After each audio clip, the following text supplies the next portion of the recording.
This is an idea that we have been circulating in our minds since the game released, but since the podcast started 21 months ago. Honestly, our early conclusion, and one that we were adamant about, is hmm that tacticals is where it is.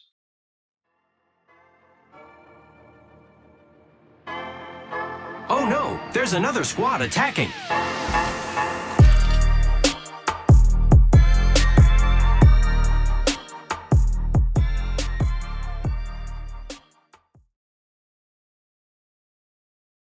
Let's keep it rolling though. We're gonna continue this conversation of tacticals versus ultimates and talk about what kind of defines a legend per se. And this is the name of the episode and potentially the most important thing when it comes to understanding what part of a legend's kit defines who they are. Understanding where the power in a legend's kit is important to understanding how you're going to play the legend and why you're going to play the legend. Are you going to slide into the role that this legend is meant to be, or are you going to misunderstand and play a legend because of maybe you really like the character model but you don't really care for the abilities too much? I think this is kind of why we want to talk about, okay, is it a tactical or an ultimate? Or we'll give the honorable nod to a couple that are passive led legends. Yeah, I mean, this is an idea that we have been circulating in our minds for since the game released, but since the podcast started 21 months ago. Like, this Jesus. is an idea that we have been thinking about, but honestly, our early conclusion, and one that we were adamant about, is hmm that tacticals is where it is. Legends are defined by their tacticals. And so, whenever we were thinking about legend concepts or new legends coming to the game, we were always honed in on the tactical because it's going to have the most power. You're going to use it the most. And it's just where the money is. hmm So, we did a deeper dive and kind of analyzed each legend. And I think that we should talk about each of them here Yeah, and sure. whether or not they are defined by their tactical or their ultimate. What's the stronger one? What hmm do you use it for? Like, if you're picking a legend, what are they bringing to the game for their team, for themselves? What's the one that rises above? And some of them are contested, but I think Totally. we're going to make a judgment call. Well, let's start then with we're going to go what looks like in a pretty nice order right here. And we're starting with Ash. So, Ash, we categorized as having a ultimate being her definition as of an ability. And in large part because of the power behind it, the speed and movement in which that comes, and the ability to do it for your entire team is very much going to be more impactful than the arc snare, which is a great ability. Don't get us wrong. We are not knocking the other ability of these legends per se. We are just saying, hey, if you're playing this legend, this is going to be maybe the main reason why and what you should be focused on putting into practice most effectively. Yeah. I think the takeaway here is cooldowns are important. Yes, we just hmm talked about cooldowns for half an hour, but the travel time in between fights kind of negate a lot of the practicalities of cooldowns. So, what defines a legend is what's your go to? Are you going to be Yeah. using your tactical or your ultimate first in most situations? hmm Next up, Bangalore. hmm Smoke. It's what Bangalore's all Papa about. Smoke, make 'em broke. It's exactly right. She is defined by her tactical 100%. Yep. Next, we got Bloodhound. This one was actually a little interesting, but we ended up going with the tactical as being the defining concept. And I think the wording we came up with was that you play Bloodhound for the ultimate, but the ultimate is used at best to enhance the tactical. And so, because of that, we got to give the nod to the tactical, which is what's going to be most effective and how you should focus on playing the legend. 100% the tactical, team intel, strongest in the game, easiest to deploy. It's excellent. Next, caustic. This one, it's the tactical. hmm Both of them are gas. The ultimate and the tactical both are gas, but you're placing down barrels more often, and they're much more versatile in terms of hiding them indoors, outdoors, different types of strategies in terms of shooting your own gas barrels. This is really what you're going to be using for the most part. Yep, that versatility is awesome. Next, we have crypto. Crypto Guys, it's the tactical. This one's about as easy as they come. You can't use the ultimate unless you have the tactical. I don't know what else to really say. Every single ability in his kit is packed into the tactical, so it's going to define him. Yeah, there's a lot of strength in that ultimate. And you could say the tactical's only existence is to make the ultimate possible. Mm-hmm. But we're really focused on what defines the legend. Like, Mm-hmm. what is the essence of that character? And what are you going to be using the most? And Mm-hmm. obviously, that's the drone. Next, we have Fuse, and that's going to be the tactical as well. The Knuckle Cluster is what you're going to be doing the most of the time. So it's versatile. It's got a great cooldown. You have 2 charges. That's the bread and butter of Fuse's kit. Motherload will someday maybe be UI friendly and usable in all situations. That's the hope. Next, we got Gibraltar. Guys, it's the bubble. The tactical here once again rises to the top, and there's a reason that people practice bubble fights. And if a Gibraltar can perfect their bubble, the placement, kind of like we said earlier, they're going to rise to the top as a really impactful legend. The ult's great. Long cooldown on the tactical too, but it's going to really impact each and every fight you're a part of that you have it. Certainly. And a lot like Gibraltar, Horizon comes in defined by the tactical as well. Mm-hmm. We talked about how strong that tactical was for team utility, but also the synergy between Horizon's tactical and her passive make it Yeah. so much more strong. Horizon is the vertical mobility legend. And really, like Gibraltar, all 3 abilities are a symphony.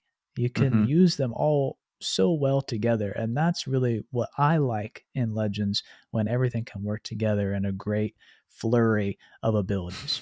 The great flurry. I love it.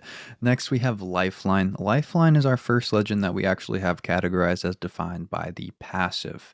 And guys, that's because Lifeline, if you took away the passive, I don't know if anyone would play them. And that's one way we can also look at this one, looking at how you define a legend per se. Incredibly effective, a must pick in arenas for a lot of people. Lifeline's passive definitely just happens to outshine the long cooldowns of both the tactical and the ultimate, even with the true cooldown of the tac. It is what it is. Yeah. Next up, we have LOBA. And LOBA is defined by the black market. The Mm-hmm. ultimate really reigns true here. You have the individual mobility with the tactical, but there is no doubt in my mind that I myself, Shay, and Mm-hmm. everybody else is playing LOBA for that incredible ultimate. Yep, that ultimate is amazing. And this was one of those weird ones where we looked at it and we're like, her character model and lore is probably more so defined by the tactical, but her in-game practice is that ultimate, which I think is an interesting balance to walk. And same with our next legend, Mirage. The decoys, if you think of Mirage, you think of decoys, you think of bamboozling. That's probably the tactical, but we actually think the ultimate is what defines Mirage because it's going to be the more effective use of bamboozling folks and trying to get away. I do think this is one of our close ones, though, that could go either way, that there's a strong argument. Yeah, just like Caustic, Mirage, the entire kit is so blurred Mm-hmm. together. You have gas, you can see through it, you have decoys that, give you abilities. It's a bit of a wash, but the Mm-hmm. ultimate is really where you maximize that decoy use, and you should be popping it all the time. That's why Totally. you play Mirage, is to press both bumpers. That's really the key. Next up, we have Octane. What we've said is the strongest ultimate in the game. The launch Mm-hmm. pad defines Octane. Yes, you can stim around doing 10 damage to yourself every time. That's all good and fun. Very applicable. I like playing that. There's a lot of offensive and defensive strength in that ability and the Mm-hmm. tactical, but it's the ultimate that just has unrivaled power in my eyes. There are some competitors, the nerfs that have been coming down the last couple of seasons, most Mm-hmm. notably this season with the audio, do make an impact, but it still is cranked up high. And I think that very soon we're going to see Octane take that number 1 spot back in Mm-hmm. pick rate once the hype settles down around Ash. I agree. Most definitely. The Octane pad is top tier. We got Pathfinder next. Pathfinder's tactical is going to be what we say takes the dub here, maybe in the ring, because Pathfinder's tactical is the essence of what separates a solid Pathfinder from a great Pathfinder. anyone can launch a zipline. It's one of the most friendly UIs in the game. It's a simple one to use, but the tactical has such a skill cap on it that using it at its best, it's maybe the largest mobility for a single character in the game that you can get. But then using it at its worst, you're going to end up not really going anywhere. So Pathfinder is defined by this tactical. The degree and skill to which you can use it, that's going to be the important part for your success with the said tactical. Certainly.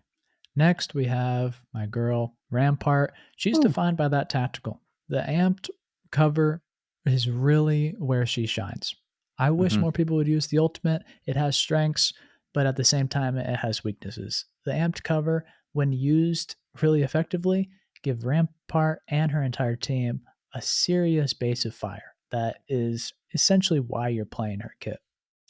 Next, we got Revenant. Revenant, we're giving the dub to the ultimate. Guys, you don't hear people complaining all day about a silence, but you do You hear do not. people complaining all day about a totem. And that's really where the power comes. Incredibly difficult to use and requires a high level of team coordination, but is probably the most frustrating and oppressive ability in the game when used at its absolute peak. Next, we have Seer, and Seer has a pretty cool kit across the board, but I think is more defined by the tactical than the ultimate. Just the ability to interrupt, scan behind walls, really, really powerful. And although it's harder to hit than the ultimate, is really where I think Seer can shine and where there may Mm-hmm. be opportunity to improve his abilities in the future. Yeah, totally. Next, we got Valkyrie coming in with another passive, actually. Valk's passive is, I don't know. Do we want to call it the best passive in the game? I think it probably is because it gives you the ability to grab height and be mobile without actually using either of the two item slots. And you essentially always have it if you can figure out how to control that cooldown well. It's top tier, no doubt. Free verticality. Yeah, this one really makes us question this idea of it's all about tacticals Yes. because with Valk, unparalleled power is packed Mm-hmm. into her passive and she can scan the beacon. So it's Mm-hmm. just overwhelming.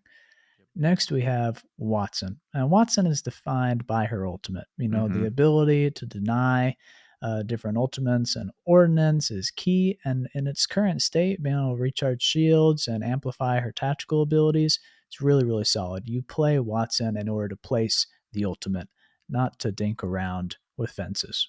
Yeah, I mean, it used to be that you had to have the ult to really set up fences. I think they're going in the right direction with giving the fences more power on their own, but it's still not to the point of overtaking the ult as the defining characteristic of her kit. Last but not least, we have Wraith. This is another one. I think it's close between the port and the phase, but we decided to go with the tactical here. The phase, the most notable get out of jail free card to ever touch Apex Legends. This is the ability that's kept her as one of the most picked legends for the entirety of the game's existence. And it's not one that seems to be going away anytime soon. Incredibly powerful. Use at your own risk, and please don't abandon your team, Wraiths. Please do not. It comes down to just the portal is hard. It's really, Mm-hmm. really hard to use. And I think I'd say the same thing about Ash.